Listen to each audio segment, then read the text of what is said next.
Kalian tahu desa Penglipuran? Iya, yang dinobatkan jadi desa terbersih itu. Ternyata desa Penglipuran memiliki satu awik-awik atau aturan yang unik dan harus dipatuhi oleh seluruh warga desa Penglipuran, yaitu karang memadu. Karang memadu dapat dibagi menjadi dua kata, yaitu karang, yang artinya tempat, dan memadu artinya berpoligami. Karang memadu berarti nama tempat dengan lahan kosong yang ditujukan bagi mereka yang terbukti melanggar hukum berpoligami. Jika ada yang melanggar peraturan ini, nantinya akan dibangunkan rumah khusus di Karang Memadu yang jauh dari akses masyarakat dan memiliki luas sekitar 9 x 21 meter. Mereka yang menempati Karang Memadu akan tetap mendiami tempat itu hingga turun-menurun. Terdapat 3 proses yang terjadi jika ada yang melanggar awik-awik atau peraturan berpoligami di desa Penglipuran, yaitu proses pertama adalah memanggil pihak yang melakukan tindakan poligami untuk melakukan mediasi dan memberikan pemahaman awal kepada yang bersangkutan mengenai sanksi Karang Memadu yang akan dikenakan kepada orang yang sudah melanggar awik-awik desa tersebut. Proses kedua adalah jika ada pihak yang bersangkutan tetap melakukan tindakan poligami, maka pihak tersebut sudah siap untuk menerima sanksi Karang Memadu. Nantinya, warga akan membuatkan rumah di pekarangan Karang Memadu sebagai tempat tinggal mereka.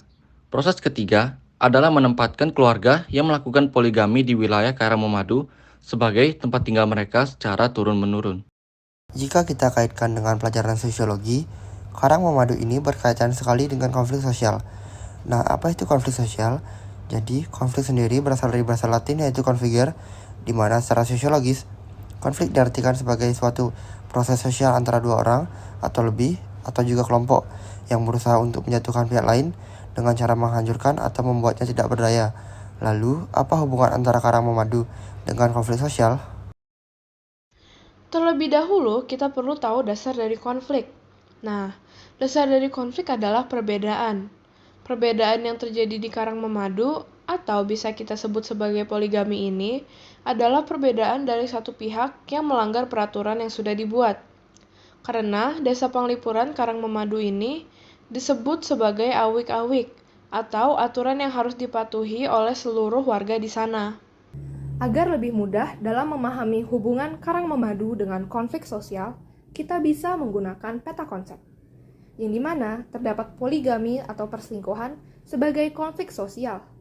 Di desa Penglipuran terdapat awik-awik atau aturan. Jika kita melakukan poligami atau perselingkuhan, akan dikenakan sanksi, yaitu nantinya akan ditempatkan di daerah Karang Memadu, yang terletak jauh dari kawasan desa Penglipuran. Jika kita mengingat materi sosiologi yang ada di kelas 10, sanksi itu berasal dari norma yang memiliki sumber, yaitu desa Penglipuran dan sanksinya adalah Karang Memadu. Tidak hanya itu saja, dalam konflik sosial terdapat bentuk-bentuk konflik yang bisa kita kaitkan dengan Karang Memadu atau poligami tersebut. Pertama, berdasarkan penyebabnya. Dalam bentuk ini terdapat dua konflik, yaitu internal dan eksternal. Maka, poligami ini bisa kita sebut sebagai konflik internal, berdasarkan penyebabnya dikarenakan nantinya pasti salah satu pihak akan berdebat dengan dirinya sendiri mengenai pilihan ingin atau tidak ingin melakukan hal poligami. Kedua, berdasarkan keterlibatannya. Dalam bentuk ini, ada dua konflik, yaitu individual dan kolektif. Karena poligami ini adalah hubungan antara suami dan istri, yang salah satunya melakukan poligami, maka ini adalah konflik antar individu dengan individu. Ketiga, berdasarkan sifat pelakunya. Kasus poligami yang terjadi di Karang Memadu ini termasuk konflik tertutup, karena hanya diketahui oleh suami, istri, dan beberapa pihak berwenang yang ada di desa Penglipuran saja. Keempat, berdasarkan posisi. Poligami ini termasuk dalam konflik horizontal, karena posisi kedua belah pihak adalah warga yang sama. Kelima, berdasarkan sifat. Poligami ini bisa menimbulkan konstruktif atau perdebatan karena pastinya salah satu pihak tidak setuju dengan perlakuan yang dilakukan pihak lainnya yang menimbulkan perdebatan. Keenam, berdasarkan bidang dan sumbernya. Hal ini berhubungan dengan konflik sosial dan budaya karena kita bisa mengetahui sendiri poligami merupakan salah satu hal yang melenceng dari aturan-aturan dasar di Indonesia. Terlebih lagi, di desa Penglipuran terdapat peraturan jika melakukan poligami akan ditempatkan di Karang Memadu. Tetapi hingga saat ini, Karang Memadu belum pernah terisi oleh siapapun, karena masyarakat desa Penglipuran tidak ada yang berani melanggar awik-awik tersebut. Ketaatan masyarakat Desa Penglipuran untuk mematuhi peraturan tidak boleh berpoligami didasari atas beberapa keyakinan yang ada di dalam setiap diri warga Desa adat Penglipuran. Pasalnya, mereka takut akan kesepekang yang nantinya diberikan kepada mereka.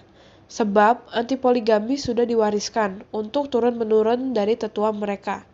Dan aturan ini kini telah ditetapkan menjadi sebuah awik-awik yang dulunya tidak tertulis dan kini menjadi tertulis. Tetapi jika kita anggap bahwa terdapat pihak yang melakukan poligami di Desa Penglipuran, nantinya hal ini bisa menyebabkan beberapa hal-hal negatif, yaitu hal poligami yang dilakukan oleh salah satu pihak ini bisa menimbulkan keretakan atau perpecahan oleh pihak lain dan juga masyarakat yang ada di Desa Penglipuran. Dikarenakan Desa Penglipuran sekarang menjadi tempat pariwisata, hal tersebut bisa membuat malu para warga dan juga pihak sah dari pihak yang melakukan poligami. Jika kita lihat secara individu, pastinya hal poligami yang tidak diinginkan salah satu pihak bisa menimbulkan perubahan yang signifikan yang membuat pihak yang diselingkuhi membuatnya sedih, marah, dan masih banyak lagi. Tidak hanya dampak negatif, ada juga dampak positif dari dibuatnya peraturan Karang Memadu, yaitu adanya peraturan dilarangnya melakukan poligami. Ini bisa membuat para warga mematuhi semua peraturan yang ada di Desa Penglipuran, karena pastinya jika ada peraturan, maka ada juga sanksi jika mereka melanggar peraturan tersebut. Kedua, peraturan ini juga bisa menyelamatkan pernikahan banyak orang, karena tepatnya di balik proses pernikahan sangatlah rumit, dan jika dengan mudahnya mereka melakukan perselingkuhan, itu maka mereka tidak menghargai budaya yang ada di daerah mereka sendiri. Nah, gitu teman-teman, seputar informasi tentang Karang Memadu. Kerennya, belum ada satupun warga yang masuk ke Karang Memadu ini. Tapi, kita mau kasih sedikit fun fact mengenai isi dalam dari Karang Memadu. Seperti yang sudah dijelaskan, kalau Karang Memadu ini adalah lahan yang kosong. Hanya saja, apakah benar-benar kosong seperti tidak ada kehidupan? Tentu tidak. Warga-warga membuat daerah Karang Memadu menjadi tempat yang asri.